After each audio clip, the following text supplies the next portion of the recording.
Hello, hello, hello. Welcome to the official YouTube channel of Medha redefined. मैं आपका समझ sir आपके लिए क्लास 10th की एक और मैथ्स का वीडियो लेकर हाजिर हूं। आई होप आप लोग अच्छे होंगे। ठंड बढ़ चुकी है लेकिन ये पढ़ने का सबसे शानदार टाइम होता है। पकड़ लीजिए अपने कंबल रजाई और get to studies, because I guess schools भी लोगों ने जाना बंद कर दिया होगा। मैक्सिमम लोगों ने प्री बोर्ड्स वगैरह चल रहे हैं, कई लोगों के खत्म हो गए होंगे। Boards are up on your gears now, so get down on your gears और पढ़ना शुरू कर दीजिए। जिन लोगों ने अभी भी नहीं शुरुआत की थी, हमने 10th के मैथ्स का सिलेबस तकरीबन निपटा लिया है। सिर्फ शुरुआत के 4 चैप्टर्स बचे हैं जिनके वन शॉट्स भी मैं बहुत जल्दी लेकर आने वाला हूं। लेकिन आज जो चीज मैं आपके लिए लेकर आया हूं वो है एनसीईआरटी एग्जाम्पलर का प्रोबेबिलिटी और स्टैटिस्टिक्स। 2 चैप्टर जो आपको 10 से 12 नंबर दिलाएंगे। कई लोग इनके एमसीक्यूज को हल्के में लेकर गलतियां कर देते हैं, इसीलिए एनसीईआरटी एग्जाम्पलर के वो सारे multiple choice questions along with true and false वाला वो हिस्सा मैं लेकर आया हूं। मेरे ख्याल से कुछ 30-35 सवाल है। कोशिश करेंगे तेजी से आधे घंटे 40-50 मिनट में खत्म कर दें और वहीं से बात आगे बढ़ाएंगे। ठीक, आई होप आप हमारा कंटेंट देख रहे होंगे। ऑलरेडी हम लोगों ने प्रोबेबिलिटी और स्टैट्स का वन शॉट अपलोड कर दिया है। Thank you very much, we have got a very good response on both the lectures, probability and statistics. अगर आपको डिटेल में चैप्टर समझना और खास तौर से वो लंबे वाले सवाल करने जिसमें सॉल्यूशंस करने होते हैं, तो आप उन 2 चैप्टर्स के वन शॉट्स को जरूर देखिए। ठीक, वो इंपॉर्टेंट है। मैंने कोशिश करके एडी से चोटी तक सारे टाइप्स कवर किए स्टैट्स में, इसीलिए मैं इनके लॉन्ग आंसर और शॉर्ट आंसर नहीं कराने वाला हूं, एमसीक्यूज में कराने वाला हूं आपको। तो शुरू करते हैं विदाउट एनी फर्दर डिले। आप है मेधा के ऑफिशियल यूट्यूब चैनल मेधा रीडिफाइंड पर मेरे साथ समझ सर के साथ हम शुरू कर रहे हैं NCERT exemplar probability and statistics का एनसीईआरटी एग्जाम्पलर एमसीक्यूज। शुरू करें, चले। Just a moment, give pen. ठीक है, आई गेस आपको क्लियरली विजिबल होगा। ठीक, आई गेस आपको क्लियरली विजिबल होगा। पेन में कलर कौन सी चुनी जाए? व्हाइट बेहतर रहेगा? व्हाइट बेहतर रहेगा। चले, ठीक, शुरू करते हैं। ठीक, पहले हम लोग एमसीक्यूज लेंगे। ये स्टैटिस्टिक्स और प्रोबेबिलिटी का मिक्स्ड एमसीक्यूज है, थोड़ा ध्यान से करेंगे। ठीक है, शुरू करते हैं। पहला सवाल, choose the correct answer from the given 4 options in the formula x bar is equal to a plus f i d i plus f i. ठीक है, यहां पे सिग्मा होगा, ये मिस कर गया, sigma F i d i plus sigma F i. ठीक, ये अगर सबको पता है, स्टैटिस्टिक्स में मीन कैलकुलेट करने के दौरान 3 मेथड्स की हम लोगों ने स्पेसिफिकली बात की है। Direct method, assumed mean method, step deviation method. ये कौन सा मेथड है? लोग जल्दी से बताएं। This comes from assumed mean method, अगर सबको याद है। एज्यूम्ड मीन मेथड, एज्यूम्ड जिसमें आप एक मीन एज्यूम करते थे, फिर आप डिविएशंस निकालते थे। सबको अगर याद होगा, जिसमें आप एक मीन एज्यूम करते थे ए, ये एज्यूम्ड मीन था, और फिर आप डिविएशन निकालते थे D I, that was nothing but class mark minus A. इसी पर सवाल है। फिर आपका मीन एक्स बार हो जाता था assumed mean plus sigma F i d I upon sigma F I. ये आपका मीन हो जाता था एज्यूम्ड मीन मेथड से। आशा करता हूं कि आप लोगों को पता होगा। पूछ रहा है for finding the mean of group data D I R the deviations from A of lower limits of the class. ये डिविएशन, ये डिविएशन है। डी आई जो है ये डिविएशन है। तो एज्यूम्ड मीन में से, एज्यूम्ड मीन किस में से घटा रहे हो बच्चों? एक्सआई में से। एक्सआई क्या था? कॉन्टिन्यूअस डेटा में क्लास मार्क था कि नहीं था? बिल्कुल। So lower limits of classes नहीं, अपर लिमिट ऑफ क्लासेस नहीं, मिड पॉइंट्स ऑफ क्लासेस जी हां, मिड पॉइंट्स यानी class mark of the classes. Class mark of classes कैसे निकालते थे? X i upper class limit plus lower class limit divided by 2। निकालते थे कि नहीं निकालते थे? So the deviations are nothing but XI minus A, class mark में से एज्यूम्ड मीन घटाते थे। ऑप्शन नंबर सी है आंसर। ठीक, while computing the mean of the group data we assume that the frequency are evenly distributed over all the classes। ठीक है, centered at the class marks of the classes। ठीक है, centered at the upper limit of the classes। ठीक है, centered at the lower limit of the classes। क्यों निकालते थे class mark? ये बताने के लिए कि आपका रिप्रेजेंटेटिव ऑब्जर्वेशन जो उस क्लास का है वो क्लास मार्क है। तो आपकी फ्रीक्वेंसी जो है वो किसको रिप्रेजेंट, क्यों निकालना पड़ता था क्लास मार्क? ताकि मैं बता सकूं कि ये फ्रीक्वेंसी क्लास की है, लेकिन किसको रिप्रेजेंट कर रही है? क्लास मार्क को। भाषा थोड़ी कॉम्प्लिकेटेड समझिएगा। In computing the mean of the group data we assume that the frequencies are evenly distributed. या किसको रिप्रेजेंट कर रहे हैं? फ्रीक्वेंसी किसको रिप्रेजेंट कर रहे हैं? किसको रिप्रेजेंट कर रहे हैं? किसको रिप्रेजेंट कर रहे हैं? इसीलिए निकालते थे class mark, centred at the class marks of the class. Class mark को रिप्रेजेंट कर रहे हैं। कंफ्यूज मत, ये सब सवाल आ सकते हैं, इसीलिए करा रहा हूं। कई बार आप नहीं समझ पाएंगे, आपको तरीका पता है स्टैटिस्टिक्स सॉल्व करने का, लेकिन आप कई बार नहीं समझ पाएंगे कि इसका मतलब क्या है, क्या पूछना चाह रहा है, और कोई ऑप्शन मार्क, इसीलिए लेकर आए हूं एग्जाम्पल। इंपॉर्टेंट है इन दोनों चैप्टर्स के, ठीक। तो frequencies are centred at the class mark of the classes. पक्का ये दोनों क्वेश्चन सही है? समझ गए? हम आगे बढ़ सकते हैं? पक्का? ठीक। एक सेकेंड, ठीक। Moving ahead. ये सवाल बहुत अच्छा, ये बहुत ही अच्छा सवाल है अगला वाला। ये सवाल बहुत अच्छा है अगला वाला, वेरी वेरी इंपॉर्टेंट। ठीक है, पेन सेलेक्टेड है, ठीक। ठीक, मैं इधर कर दूं, कहीं कर दूं, कहीं कर दूं, कहीं कर दूं, ठीक है। नहीं, इधर ही करते हैं। यहां पे लिख दे, देखिए इन, यहां पे लिख देता हूं इन फ्रीक्वेंसीज, या नीचे कर देता हूं, कोई दिक्कत नहीं, नीचे कर देता हूं, ठीक। If xi are the midpoints of the class intervals of the group data, fi's are the corresponding frequencies, and x bar is the mean, then fi xi minus x bar is equal to what? Sigma fi, ये sigma यहां फिर miss हो गया, ठीक। Sigma fi minus xi minus x bar is equal to what, ये पूछ रहा है। अब बहुत ध्यान से मैं आपको पहले, ये अच्छा सवाल है, याद कर लीजिएगा आंसर भले, लेकिन तरीका सीख लीजिए, इंपॉर्टेंट है, ठीक। यही कहीं करते हैं। x बार क्या होता था, सबको पता है, x bar is nothing but sigma fi xi upon sigma fi। होता है कि नहीं होता है बताइए, दिखाई दे रहा है? किसी भी कॉन्टिन्यूअस ग्रुप डेटा का मीन यही था कि नहीं? Sigma fi xi upon sigma fi, यही था। सिग्मा fi का मतलब क्या हुआ? Total number of observation. हुआ कि नहीं टोटल नंबर ऑफ ऑब्जर्वेशन? तो x बार को आप क्या लिख सकते हैं? Sigma fi xi upon number of observation n लिख सकते हो। बिल्कुल सर, पक्का पक्का। तो अगर मैं यही सिग्मा fi मतलब नंबर ऑफ ऑब्जर्वेशन, इसको इधर भेज दे, nx बार क्या हो जाएगा? सिग्मा fi xi होगा, ठीक। ये बात समझिए कि नहीं समझिए? पहला स्टेटमेंट ये समझिएगा। अब आपसे क्या पूछ रहा है कि sigma fi xi minus X bar का मतलब क्या वैल्यू निकल कर आ रहा है? तो हमको पता लग गया कि n times mean, x bar is nothing but mean, n times mean is sigma fi xi। ये मत सोचिएगा n का, n कुछ नहीं बल्कि सिग्मा fi है। सिग्मा fi ही n है, नंबर ऑफ ऑब्जर्वेशन। एक मिनट का जरा मुझे वक्त दीजिएगा, ऊपर कुछ आवाज हो रही है, मैं जस्ट गिव मी मोमेंट।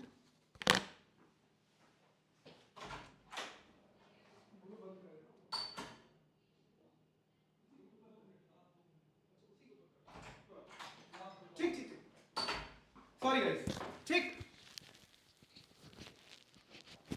ठीक। चले, तो ये जो n है वो कुछ नहीं, नंबर ऑफ ऑब्जर्वेशन है, कंफ्यूज मत होइएगा, ठीक है। अच्छा, अब हमसे पूछ क्या रहा है सर? हमसे पूछ रहा है कि इस चीज की वैल्यू क्या होगी? इस चीज की वैल्यू क्या होगी? Sigma fi xi minus X bar की वैल्यू क्या होगी? तो इसको बच्चों मैं इधर लिख रहा हूं, समझ जाइएगा, ठीक। या नीचे लिख देता हूं क्योंकि इसमें मुझे ज्यादा टाइम लगेगा नहीं, ठीक। अब इस सोल्यूशन से समझिएगा, मतलब प्लीज इंपॉर्टेंट है, ठीक। अब आपसे पूछ रहा है कि sigma fi xi minus X bar की वैल्यू क्या होगी, ठीक। आराम से और सोच के काम करेंगे, ठीक। ध्यान से करिएगा, कहां से कहां तक ये भी नहीं लिखा हुआ, लेकिन इसका मतलब ये n टाइम्स तक जा रहा है, n टाइम्स तक। n ऑब्जर्वेशन है, कहीं लिखा होगा class frequency of data fi the corresponding frequencies and this, ठीक है। n ऑब्जर्वेशंस की बात हो रही है, n ऑब्जर्वेशंस है, n क्लासेस है, n ऑब्जर्वेशंस है, ठीक। तो अब क्या होगा कि आप इसको सेपरेट आउट कर सकते हो और ये लिख सकते हो सिग्मा सिग्मा एक्स बार, ठीक। ये लिख सकते हो आप। ये जो समेशन वाली वैल्यू ना, इसको घटा सकते हो, इसको सेपरेट आउट कर सकते हो, इसको सेपरेट आउट कर सकते हो। इसका मतलब क्या हुआ? ये मतलब i की वैल्यू 1 से लेकर n तक गई है, i की वैल्यू 1 से लेकर n तक गई है। अब i उठाकर डालना चालू करो, i उठाकर डालना चालू करो आप, ठीक। तो कुछ नहीं होगा, यही वैल्यू जो है ना sigma fi xi will be same कि f1 x1 f2 x2 f3 x3, ठीक है। तो हम इसको टच नहीं करेंगे, आप इसको सिर्फ इतना लिखिए सिग्मा fi xi पे छोड़ दीजिए, ठीक। और ये भी 1 से n तक जा रहा है, तो इवेंचुअली ये क्या हो जाएगा? This is nothing but sigma i is equal to 1 से लेकर n तक x बार, आप इसमें जब डालोगे ना तो क्या होगा कि x bar n times add होगा, x bar n times add होगा। तो this is nothing but sigma fi xi minus bracket में x bar plus x bar plus x bar plus x bar dot dot dot कितने times sir, n times. इस operator का मतलब समझ जाओ, ये क्या करता है कि जो भी वैल्यू इसके भीतर लिखी होती है उसको n टाइम्स ऐड कर देता है। ये जितनी बार भी लिखा हो इसके, अगर यहां पे 5 लिखा होता है n की जगह तो 5 टाइम इस एक्सप्रेशन को ऐड कर देगा, x बार को 5 टाइम्स। तो यहां i इज इक्वल टू 1 से n लिखा है तो x बार को n टाइम्स ऐड कर देगा। ये समेशन ऑपरेटर है, आगे क्लासेस में आप यूज करेंगे। समेशन का ऑपरेटर है, मतलब ये उतने बार अंदर वाली चीज को ऐड करता हुआ चला जाता है, वो वैल्यू डाल के ऐड करता हुआ। तो x बार को n टाइम्स ऐड करोगे तो कितना हो जाएगा, sigma fi xi minus n into X bar. भैया 1 को n टाइम्स ऐड करो, वैल्यू क्या आएगी, 1 plus 1 plus 1 is nothing but n। x bar को n टाइम्स ऐड करोगे कितना आएगा, n x बार। ठीक, और बच्चों आराम से देखिएगा, इसीलिए पहले निकलवाया हूं, मीन के फॉर्मूले से sigma fi xi n x बार में पहले निकलवा चुका हूं कि नहीं। ये ऑलरेडी हम लोग इक्वेशन 1 निकाल चुके हैं कि नहीं निकाल चुके हैं। ये तो स्टैंडर्ड इक्वेशन है मीन का, बिल्कुल उठा के डाल दो, क्या हो जाएगा, n x बार माइनस एन एक्स बार कितनी होगी वैल्यू, 0 होगा कि नहीं होगा। ठीक, इंपॉर्टेंट आंसर है 0, बिल्कुल ऑप्शन नंबर ए। ठीक, समझिएगा फिर से, ये मीन का फॉर्मूला होता है sigma fi xi upon sigma fi। Sigma fi is nothing but the sum of frequencies, यानी number of observation, total number of observation. तो मैंने यहां n से रिप्रेजेंट कर दिया, तो क्या यहां से मैं सिग्मा fi xi को n x बार लिख सकता हूं, बिल्कुल, x बार मीन है। ठीक है, फिर हमको इस एक्सप्रेशन की वैल्यू निकालनी थी, ठीक है जी। तो sigma fi xi minus sigma x bar को मैंने ऐसे सेपरेट आउट कर दिया, दो अलग अलग हिस्सों में कर सकते हैं आप। ठीक, तो अब सिग्मा fi xi को हम टच नहीं करेंगे, वो वैसे ही रहेगा। सिग्मा x बार का मतलब हुआ वो x bar n times add होता हुआ चला गया, x bar plus x bar plus x bar plus x बार, वो ऐड हो गए। तो अगर किसी चीज को n टाइम्स ऐड करो कितना हो जाएगा, n इंटू एक्स बार। और ऑलरेडी हम लोग सिग्मा fi xi की वैल्यू n x बार निकाल चुके थे, घटा दिया, वैल्यू 0 हो गई। बहुत इंपॉर्टेंट सवाल है, आ सकता, अगर पेपर हल्का सा ट्रिकी बनाने की कोशिश की गई तो ये आ सकता है, ध्यान रखिएगा, बहुत इंपॉर्टेंट सवाल है। तीसरे सवाल का आंसर है 0। In the formula a x bar is equal to a plus h sigma fi ui, ये सिग्मा ऑपरेटर मिस हो गया यार में, ठीक है। For finding the mean of grouped frequency distribution ui is क्या, कौन सा मेथड है, बहुत तेजी से बताओ। ये बात हम लोगों ने की, ये स्टेप डिविएशन मेथड। और कैलकुलेशन को सिंप्लीफाई करने के लिए बोला था ना, पहले डायरेक्ट जब सिंपल हो, फिर थोड़ा मुश्किल लग रहा है तो एज्यूम्ड मीन, फिर थोड़ा और मुश्किल लग रहा है और छोटा कैलकुलेशन बनाना है तो स्टेप डिविएशन। ये ui कुछ नहीं बल्कि स्टेप डिविएशन है, ये ui कुछ नहीं बल्कि स्टेप डिविएशन है। क्या होता है फॉर्मूला, उसमें भी बताया गया है, ये मीन का फॉर्मूला है, सबको पता है। ठीक ठीक, क्या होता है ui, क्या होता है ui, आराम से सोचो, ui is nothing but deviation upon class size, deviation upon class size, di जो डिविएशन निकल। और अभी हम लोगों ने पीछे किया, डिविएशन क्या होता है, class mark minus assumed mean upon h, that is class size. The step deviation मतलब और छोटा कर दिया, एज्यूम्ड मीन घटाने से छोटा हो रहा था और छोटा कर दिया। स्टेप डिविएशन क्या करते हो, क्लास साइज से डिविएशन को डिवाइड कर देते हो। तो xi class mark minus assumed mean upon h, option number C होगा आंसर। उल्टा मत लिखिएगा, नेगेटिव आ जाएगी। दोनों ऑप्शंस लग रहे हैं सही है लेकिन है नहीं, बात समझिएगा। बढ़े आगे, पक्का बढ़े आगे, बताइए। ठीक, चलो सर, ठीक, आई गेस नोट कर लिया होगा लोगों ने। ठीक, चले, ये अच्छा सवाल है, ये अच्छा सवाल है, लेकिन देखिए ये सिलेबस का सवाल नहीं है।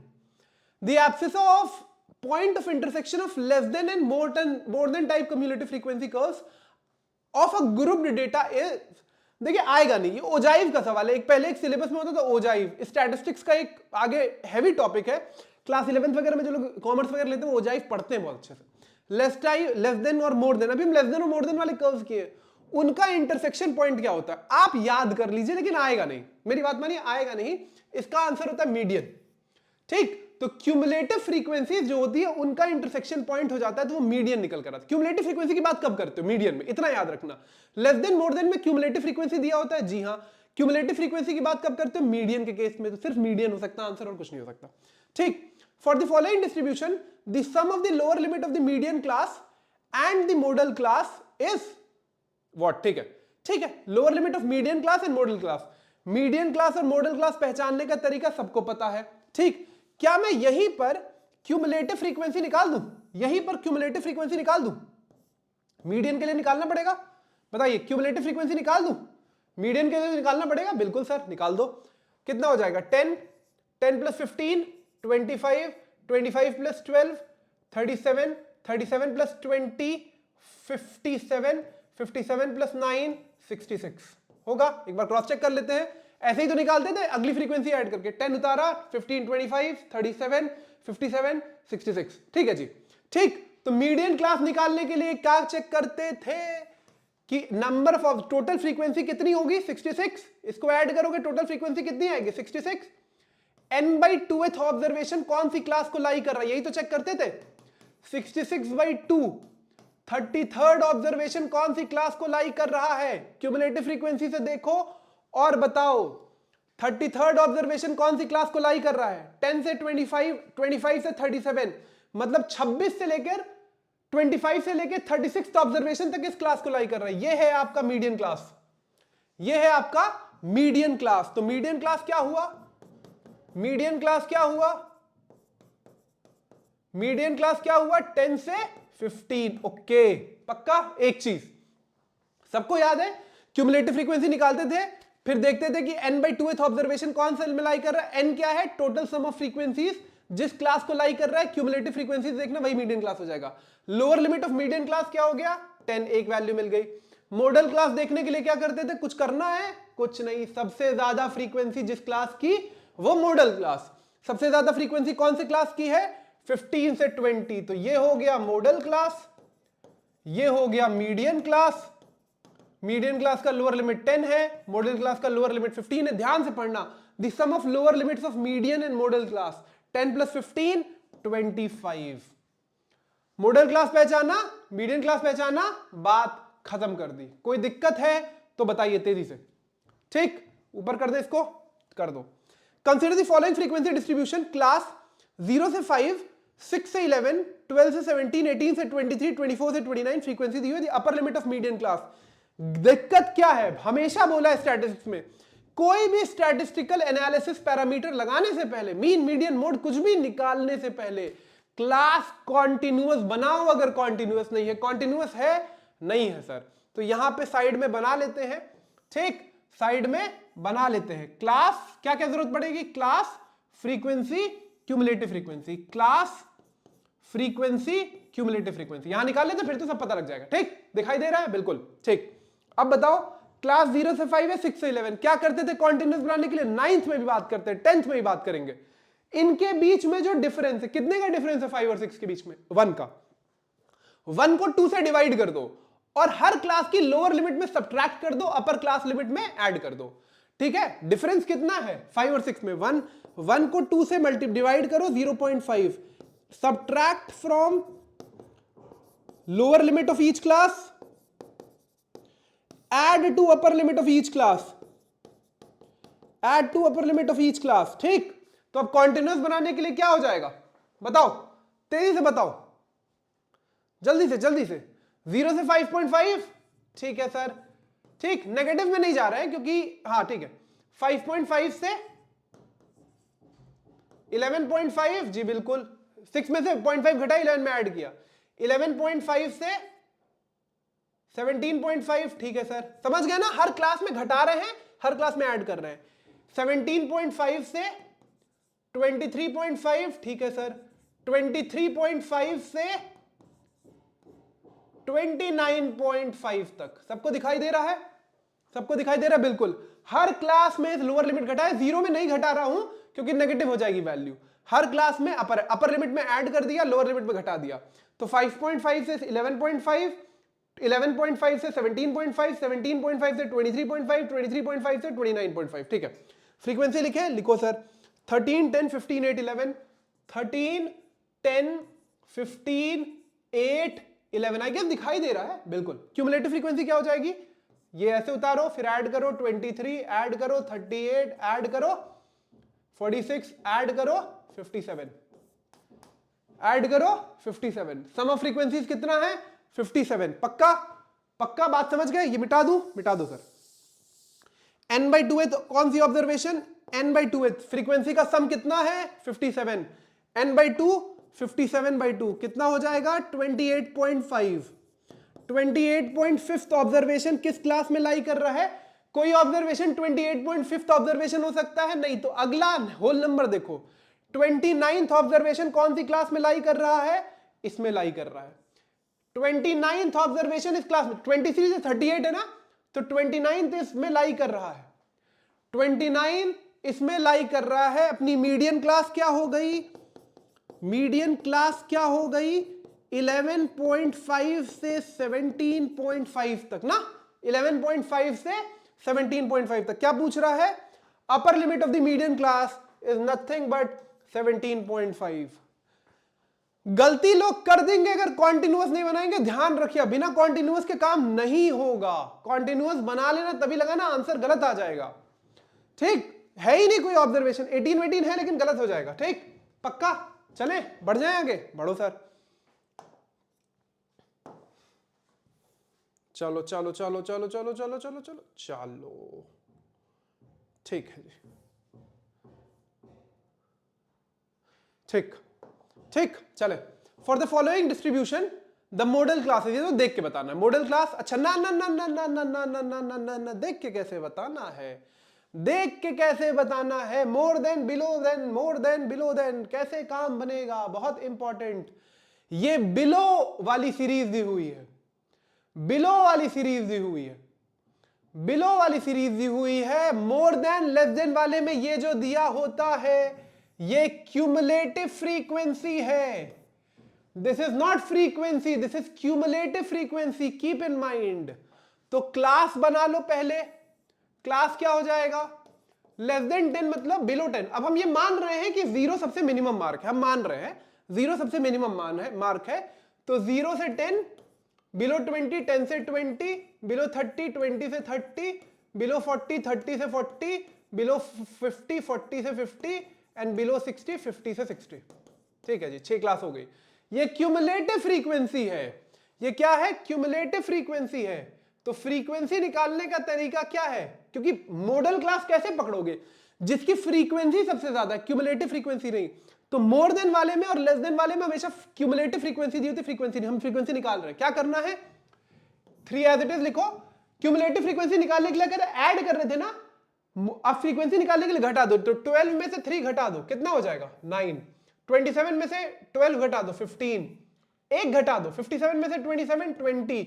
75 में से 57 कितना हो जाएगा? 75 में से 55 जाएगा 18। ठीक, 80 में से 75, 25। 80 में से 75, 5, सॉरी, माय फॉल्ट। 80 में 75, 5। ठीक, सबसे हाईएस्ट फ्रीक्वेंसी किसकी है? ये 20 है सबसे हाईएस्ट फ्रीक्वेंसी। मॉडल क्लास कौन सा हो जाएगा? 30 से 40। एक बार क्रॉस चेक कर लेते हैं। 12 में से 3 गया 9, 27 में से 12, 15, 20, 75। ठीक है, परफेक्ट है, परफेक्ट है। मॉडल क्लास कौन सा है? 30 से 40। कुछ भी मुश्किल है? बिल्कुल नहीं सर। ठीक, इंपॉर्टेंट बात, कौन सी फ्रीक्वेंसी दी होती है? क्यूमुलेटिव फ्रीक्वेंसी निकालनी पड़ेगी, घटाना पड़ेगा। क्लास लिख लेना। ठीक है, बढ़े आगे, बढ़ जाओ सर, बढ़ जाओ बढ़ जाओ। अरे अब ठीक है, सवाल ये है। ठीक है, तो जगह हमें मिल गई है। सवाल बहुत ही अजीब तरीके से दिए हुए हैं। ठीक है, कोई बात नहीं। सवाल क्या है? The difference in the upper limit of median class and lower limit of model class. Upper limit of median class and lower limit of model class. अब तो आई गेस अब ये कर लेंगे, इतना मुश्किल है नहीं, कॉन्टिन्यूअस है बिल्कुल। पहले वो निकाल दो, क्या बोलते हैं, cumulative frequency.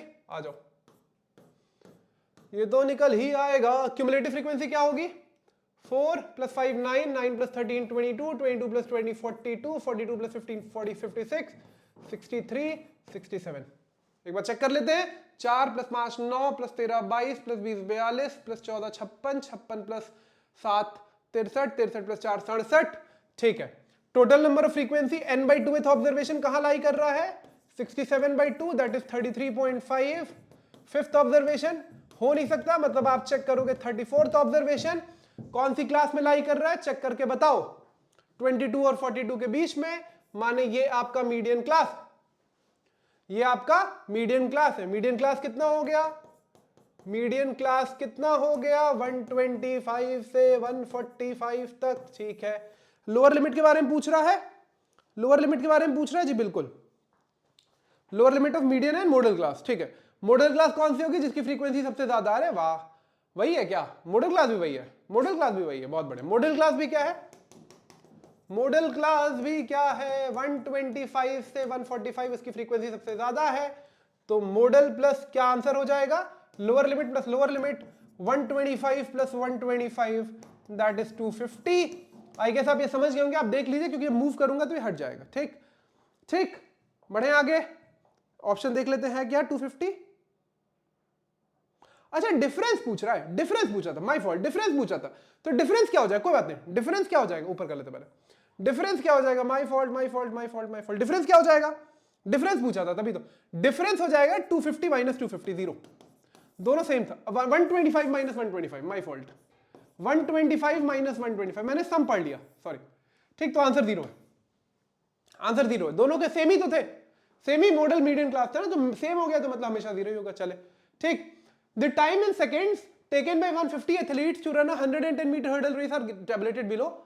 The number of athletes who completed the race in less than 14.6 seconds. तो ये फ्रीक्वेंसी दी हुई है, बहुत सिंपल सवाल है। 14.6 से कम वाले मतलब ये और ये भी, इसमें 14.6 इसमें काउंट हो रहा है, इसमें नहीं काउंट हो रहा। उस क्लास में 14.6 काउंट हो रहा है। तो 14.6 से कम वाले बच्चे कितने हैं? जो यहां पे हैं, जो यहां पे हैं, जो यहां पे ऐड कर दो। 6, 11, 71, 82 ऐड कर दो। ये तो बहुत स्ट्रेट फॉरवर्ड सवाल है, बहुत स्ट्रेट फॉरवर्ड सवाल है। बढ़ जाए आगे, तेज तेज तेज। ठीक, अब ये आपके लिए एक इंपॉर्टेंट सवाल है, आखिरी स्टैट्स का सवाल है ये एमसीक्यूज में।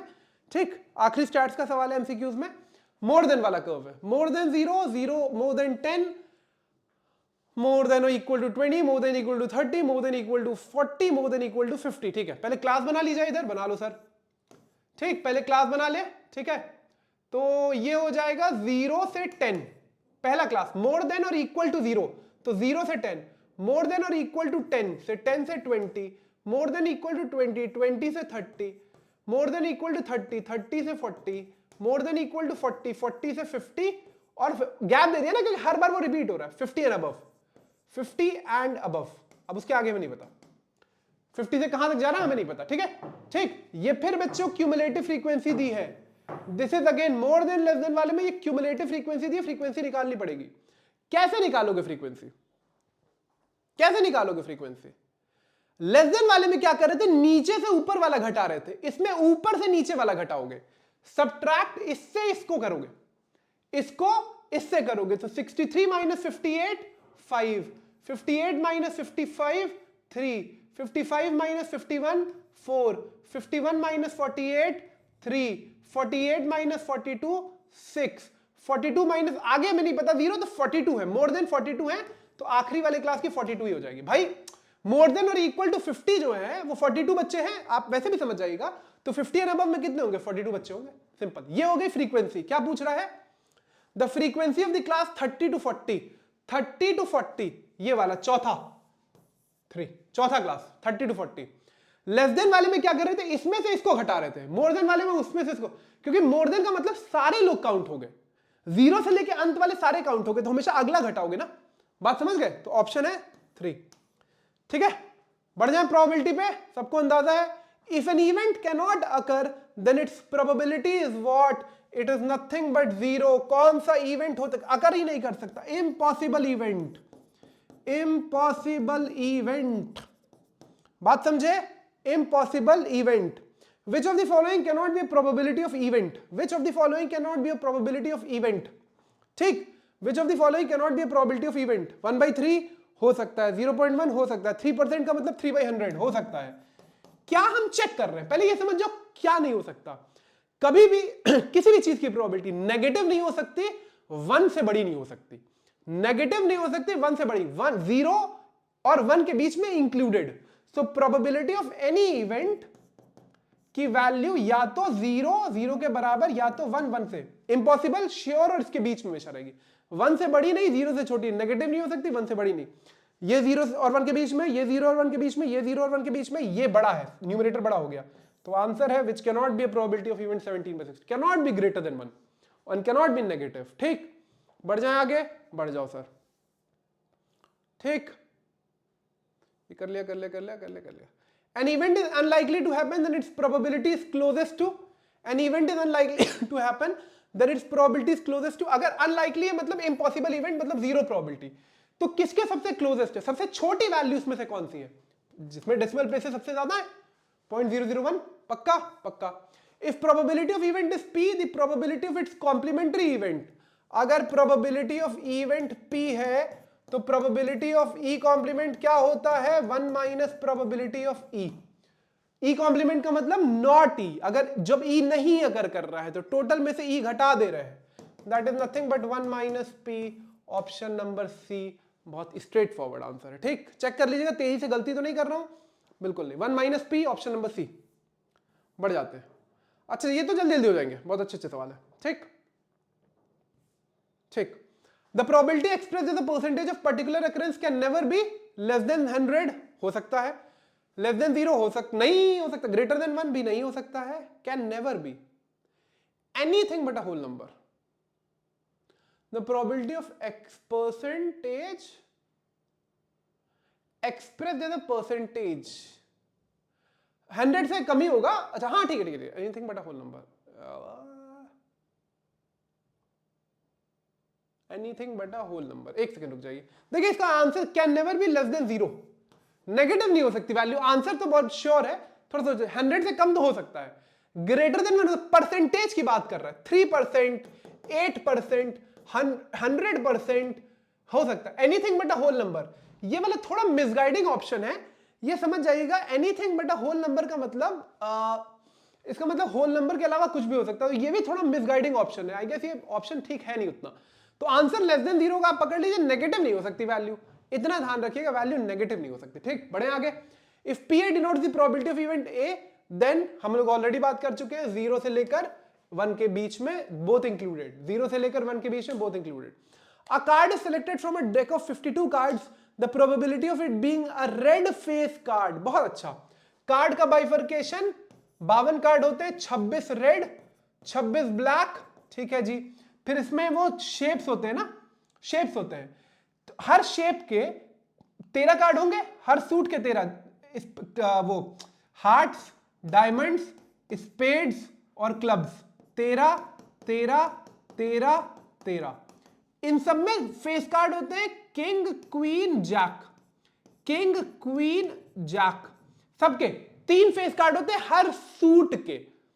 King, queen, jack. King of heart, queen of heart, jack of heart. King of diamond, queen of diamond, jack of diamond.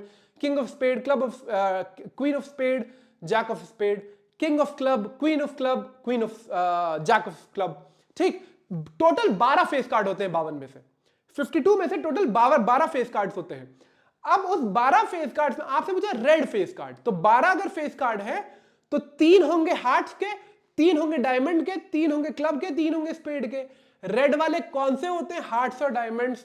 तो टोटल रेड फेस कार्ड कितने हो गए? 6. टोटल रेड फेस कार्ड कितने हो गए? Total red face cards is nothing but 6. So probability of red face card is number of face cards divide by total number of cards, cut के 3/26. Option है option number है. ध्यान से करिएगा. Red face cards, total face cards नहीं पूछा. Total 12, red 6 red के, 6 black के. ठीक. The probability that a non leap year selected at random will contain 53 Sundays. ये सवाल हम लोग ऑलरेडी बहुत डिटेल में अपने डिस्क्रिप्टिव लेक्चर में कर चुके हैं प्रोबेबिलिटी के, लेकिन मैं फिर भी समझा दे रहा हूं आपको. अगर आप मानिए तो टोटल एक साल में 52 वीक्स होते हैं. ठीक है, मैं आपको समझा देता हूं.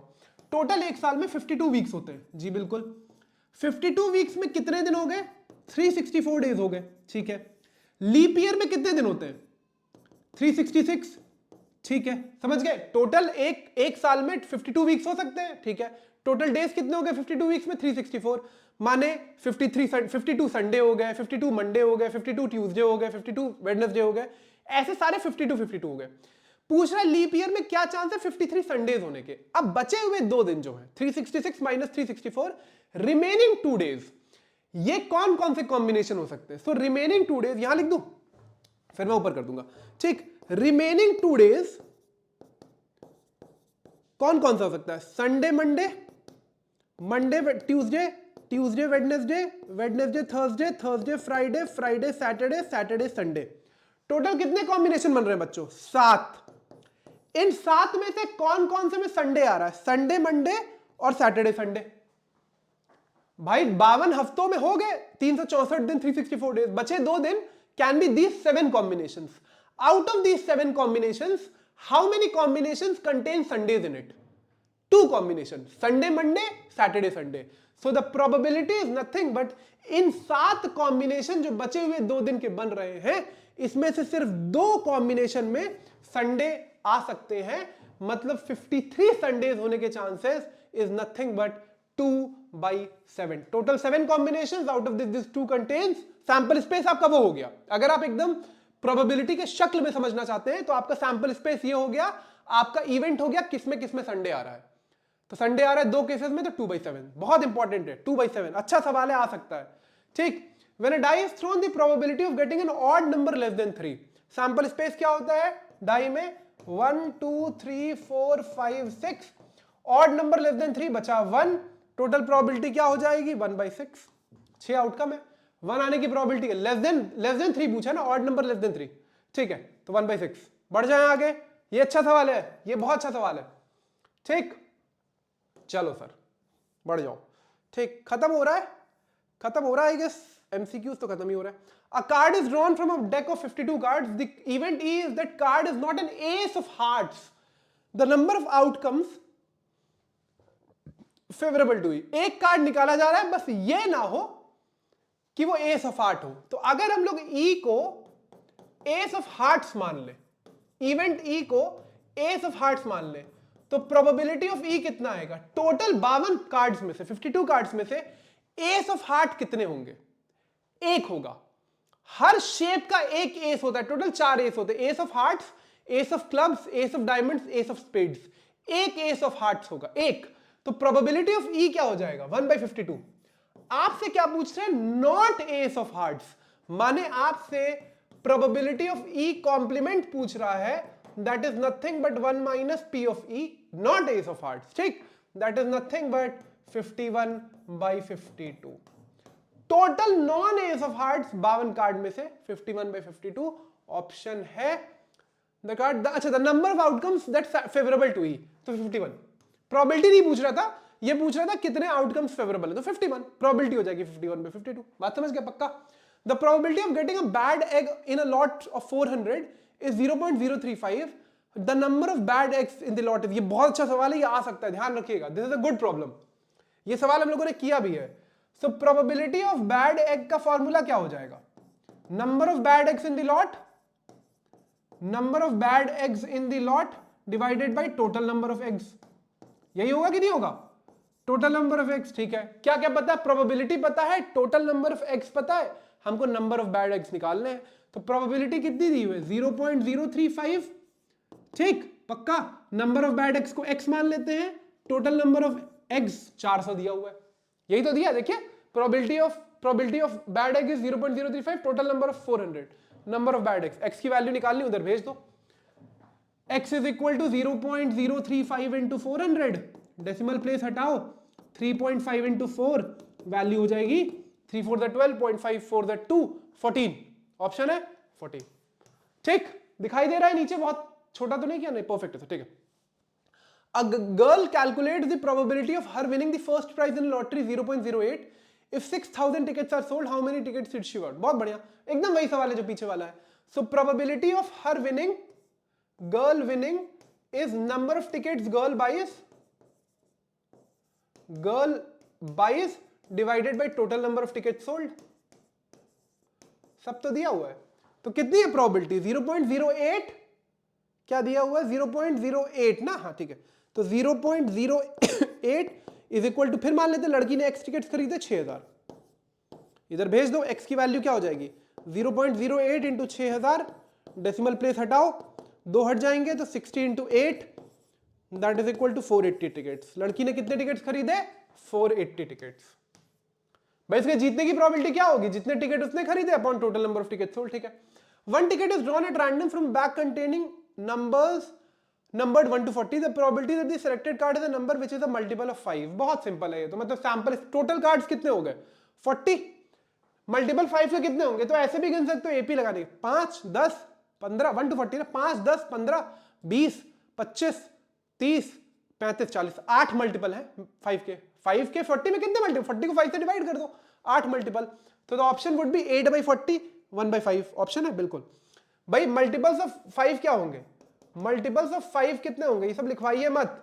5 10 15 20 25 35 30 35 40 5 के मल्टीपल है कि नहीं, कितने हो गए 8, टोटल कितने नंबर्स थे 5 40, तो 8/40 कट के 1/5, पहला ऑप्शन ही मैच कर गया। दिखाई दे रहा होगा आपको, दिखाई आपको दे रहा है बिल्कुल। नीचे वाला सवाल भी यही ले लें।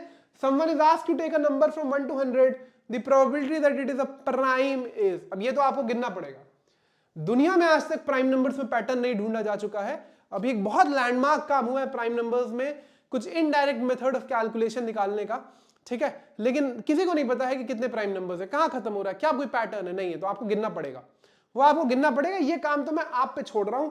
मेरे ख्याल से इसका ऑप्शन 13 ही होना चाहिए, ऑप्शन डी होना चाहिए। अब वो आप गिन लीजिएगा, ठीक है। प्राइम नंबर्स तो आप गिन सकते हैं, मतलब 1 को मत गिनिएगा, 1 प्राइम नहीं है, गलती लोग करते हैं, ना ही कॉम्पोजिट है ना ही प्राइम है। 2 से शुरू होगा, 2 3 5 7 11 13 17 19 23 29 31 37 41 43 47 53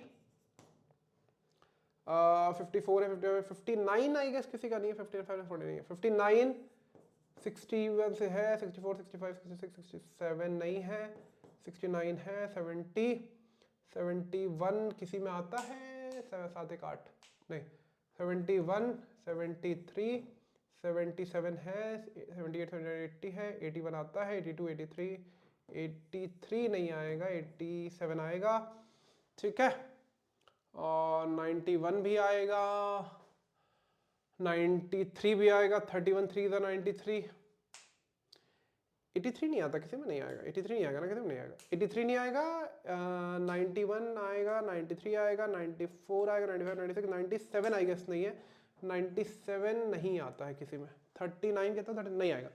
तो 1 2 3 4 5 6 7 8 9 10 11 12 13 14 15 16 17 18 19 20 21 22 22 बाई 100।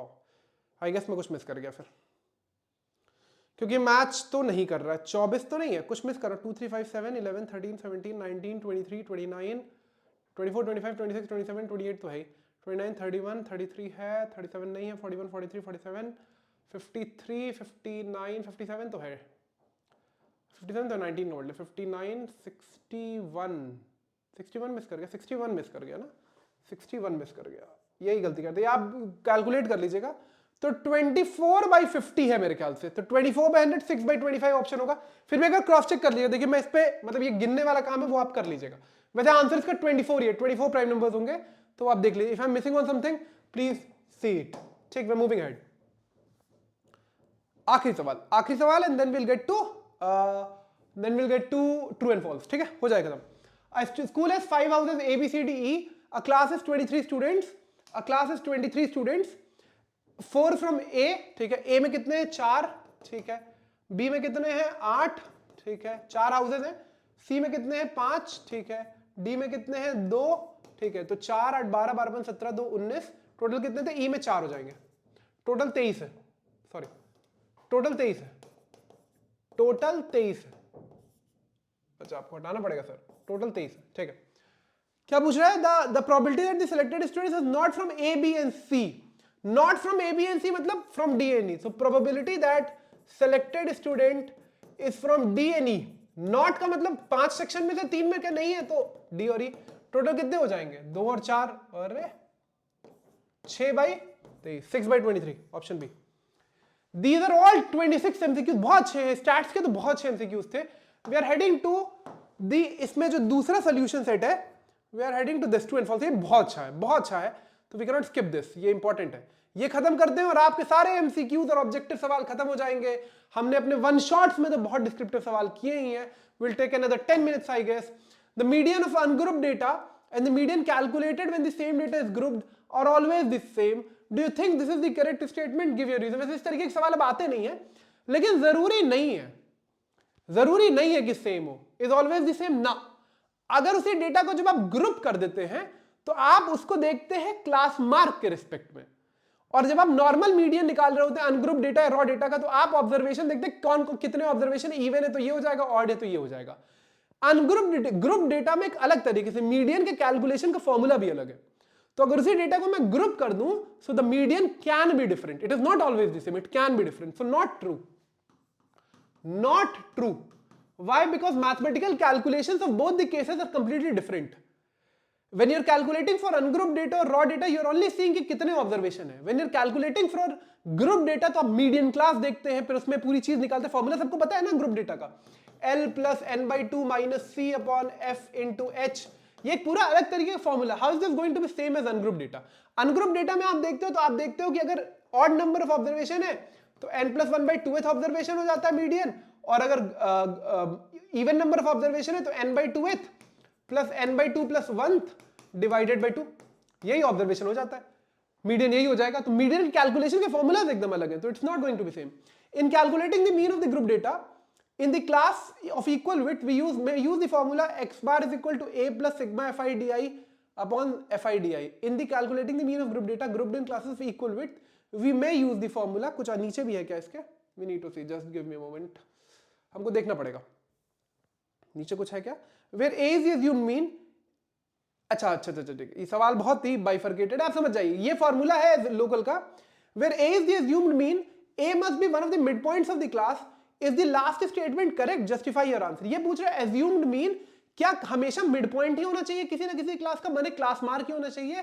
जरूरी नहीं है। देखिए assumed mean को assume, जब उसके साथ शब्द assume हो गया है, मतलब आप कुछ भी ले सकते हैं, आप कुछ भी मान रहे हैं, आप एक ऐसी वैल्यू मान रहे हैं। assumed mean का मेथड इस्तेमाल क्यों हुआ स्टैटिस्टिक्स में? इसलिए इस्तेमाल हुआ ताकि आपका जो कैलकुलेशन स्टैटिस्टिक्स में डायरेक्ट मेथड से बहुत बड़ा आ रहा था, आप उसको सिंप्लीफाई डाउन कर पाए, यही हुआ। इसीलिए स्टेप डिविएशन भी यूज हुआ, जो एज्यूम्ड मीन के मेथड से नहीं हो पा रहा था वो स्टेप डिविएशन पे गया। तो the only purpose of using this method is that you simplify the calculation in statistics. It has got nothing to do with the method की difference में। अलग अलग आंसर थोड़ी आता, आंसर सेम आता है, आंसर सेम आता है ना तीनों तरीकों से, हमने करके ऑलरेडी देखा हुआ है। The only purpose is simplifying the calculation। तो जब आप किसी चीज को assume कर रहे हो तो आप उसको कुछ भी ले सकते हो जो आपके कैलकुलेशन को सिंप्लीफाई कर दे। It has got nothing to do with कि यही लेना है ना। शब्द अगर एज्यूम इस्तेमाल हो गया, आई एम पुटिंग दिस, ये ऊपर वाले का वैसे भी कोई मतलब नहीं है। एज्यूम जब मैं शब्द इस्तेमाल हो गया, so you can assume any value that simplifies your calculation, that simplifies your calculation, it has got nothing to do with the formula and step ना।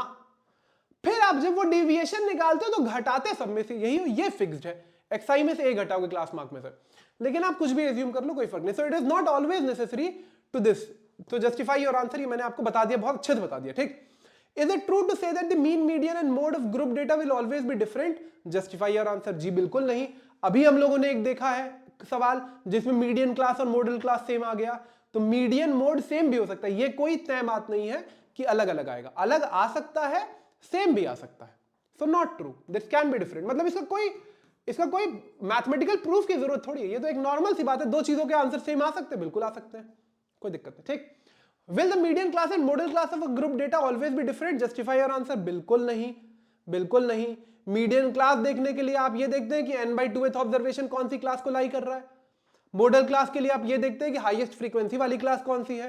क्या ये दोनों सेम हो सकते हैं? बिल्कुल हो सकते हैं। हमने एक एमसीक्यू किया जिसमें दोनों सेम थे, जिसका आंसर 0 आ रहा था, तो हो सकता है same, it can be same, it can be same,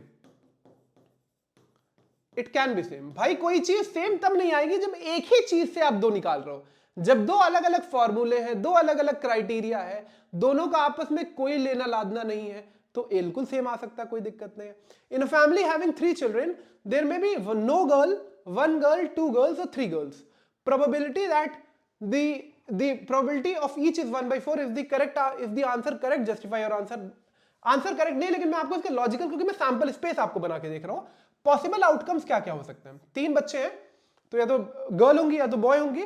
Now the thing is that there could be 0 girls. ये एकदम वही सवाल है जो हेड टेल वाला सवाल है, एकदम वही सवाल है, वही सवाल है, आप हेड और टेल को गर्ल और बॉय से रिप्लेस कर दीजिए, वही सवाल है। तो the possible combination of children that could be 3 girls, ठीक है, 2 गर्ल, मतलब the eldest could be girl, then second ये हो सकता है, या गर्ल बॉय गर्ल ये हो सकता है जी बिल्कुल, या एक B B G, B G B, G B B, girl boy boy, या तीनों लड़के मतलब 0 गर्ल। कितने आउटकम आए? 1 2 3 4 5 6 7 8, सबके होने की प्रोबेबिलिटी इक्वल है जी बिल्कुल। सो probability of each is nothing but 1/8, not 1/4. The answer is wrong. I have written the sample space for you. It is as similar to the head or tail वाला किस्सा, ठीक है, पक्का बढ़ जाए। आखिरी 5 सवाल है मेरे ख्याल से, आखिरी 5 सवाल है और बहुत अच्छे सवाल है, ठीक। A game of spinning an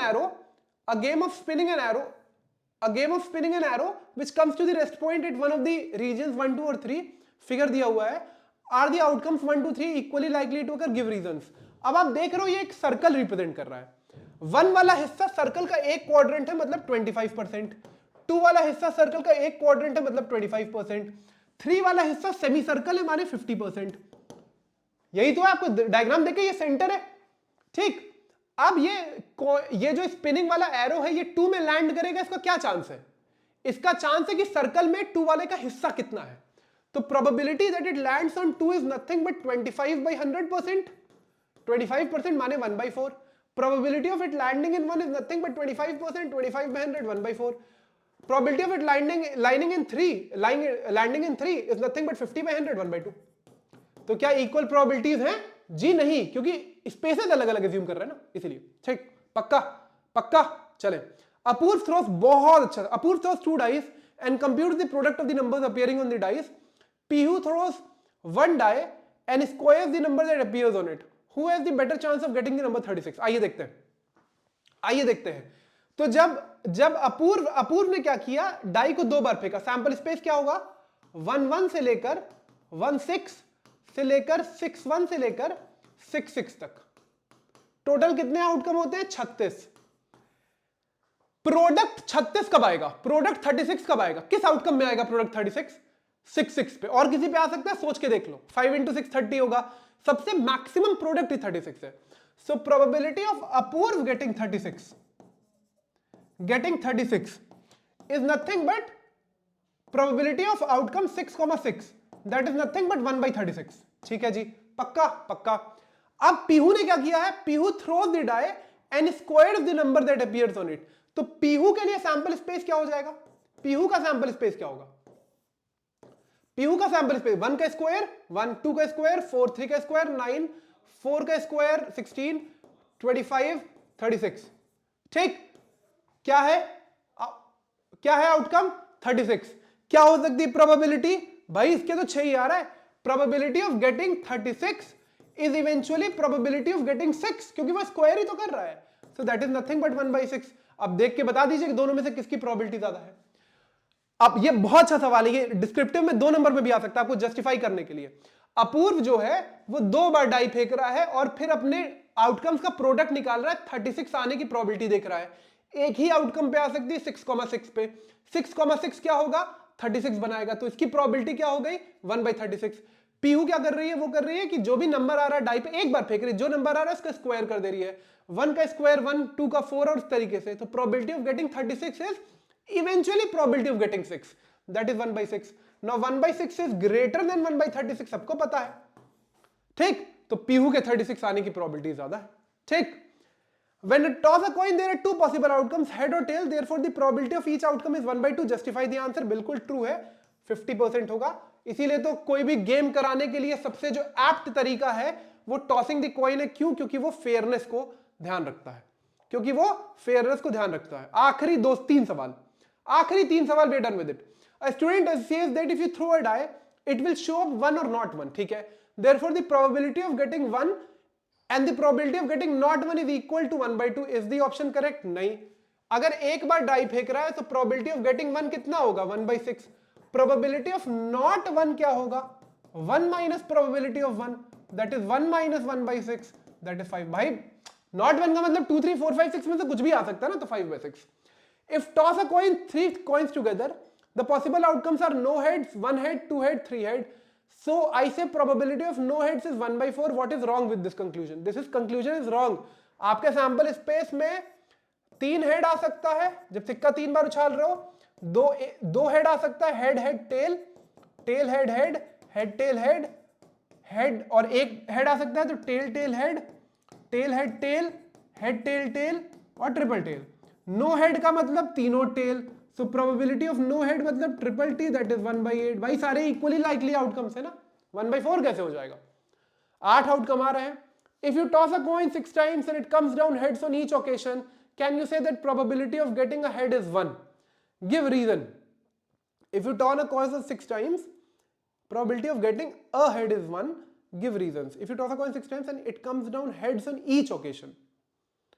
अच्छा 6 बार बना रहा है, ठीक है, तो on each occasion, तो कैन यू से, हाँ बट अगर कुछ और आ ही नहीं रहा है, अगर कुछ और आ ही नहीं रहा है तो हेड आने की मतलब अगर आप एक सिक्का उछाल रहे हो हर बार वो हेड पे लैंड कर रहा है, तो you are getting head in every case, you are satisfying your event in each case, so total probability of getting an head in an experiment is 1।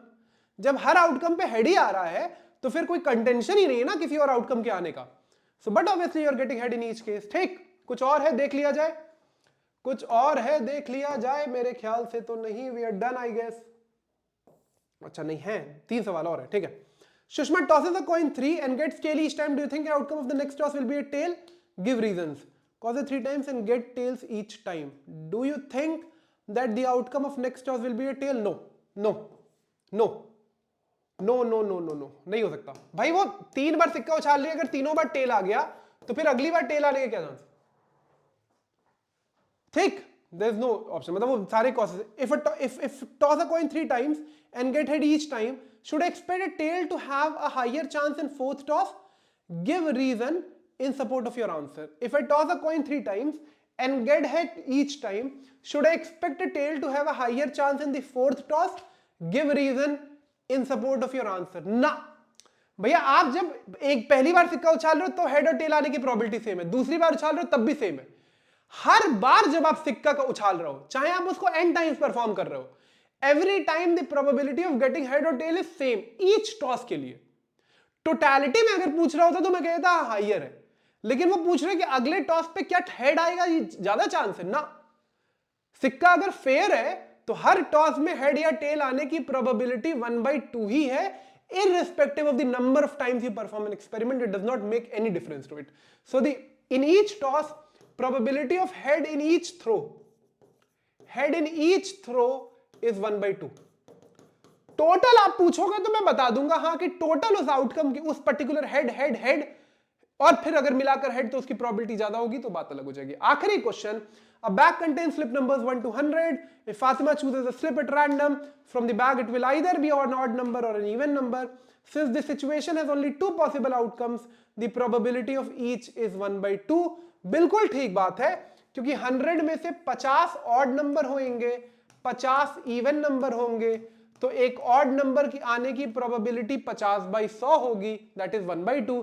एक इवन नंबर आने की प्रोबेबिलिटी 50/100 होगी, that is 1/2। So there is equal chance, कोई दिक्कत नहीं, even होगा या odd होगा फर्क थोड़ी पड़ रहा है। स्लिप ही पिक कर रही है तो इवन या तो ऑड, कुछ और हो नहीं सकता। ठीक, पक्का 45 क्वेश्चंस हमने डिस्कस किए, all the possible MCQs, all the possible scenarios of probability, मुश्किल से आसान, आसान से मुश्किल, सब कुछ किया है। अब मैंने प्रोबेबिलिटी का वन शॉट, थियोरेटिकल, डिस्क्रिप्टिव, सारे एमसीक्यूज, सारे ऑब्जेक्टिव, सब कुछ कर दिया है। अब आप प्रोबेबिलिटी और स्टैटिस्टिक्स अगर आपका नंबर कट रहा है तो फिर गलती आपकी है, हमारी नहीं है। ठीक, मिलता हूं आपसे अगले लेक्चर में, तब तक के लिए पढ़ते रहिए बोर्ड सारा, कोई नेग्लिजेंस नहीं। हमारा चैनल सपोर्ट करिए, लाइक करिए, comment, share and subscribe, that is what we need from you. See you soon with the next one shot. तब तक के लिए बाय बाय, टेक केयर, पढ़ते रहिए।